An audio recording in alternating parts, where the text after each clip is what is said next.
મારું નામ મલેક અમજદ ખાન મોહમ્મદ ખાન, પૂર્વ સરપંચ કામલપુર ગ્રામ પંચાયત.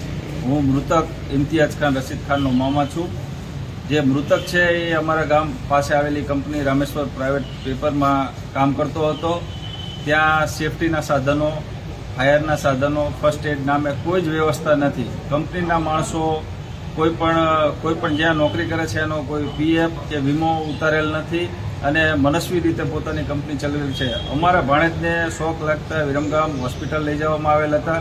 એ દરમિયાન 3 કલાક જેવો સમય વીતી જવા છતાં કંપનીના કોઈ જવાબદાર વ્યક્તિઓ ત્યાં આવેલ નહોતા અને આજ દિવસ સુધી અમને મનસ્વી રીતે જવાબો આપેલા છે. આ અંગે અમે આજે કલેક્ટર સાહેબ શ્રી, એસપી સાહેબ શ્રી, લેબર કમિશનર અને લાગતા વળગતા તમામ તંત્રને જાણ કરીએ છીએ કે જે જવાબદાર વ્યક્તિઓ છે, આ જે બનાવ બન્યો છે, વીજ કરંટ લાગીને અમારા ભાણેજનું મોત થયું છે, તો તે અંગે સદોષ માનવ વધનો ગુનો દાખલ કરી અને જે કંપનીના માણસો છે એમના ઉપર કાયદેસરની કાર્યવાહી કરવામાં આવે, આટલી અમારી માંગણી છે.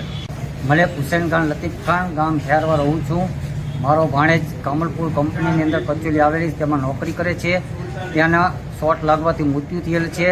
મને સમાચાર મળતા વિરમગામ હોસ્પિટલે લઈ ગયેલા હતા.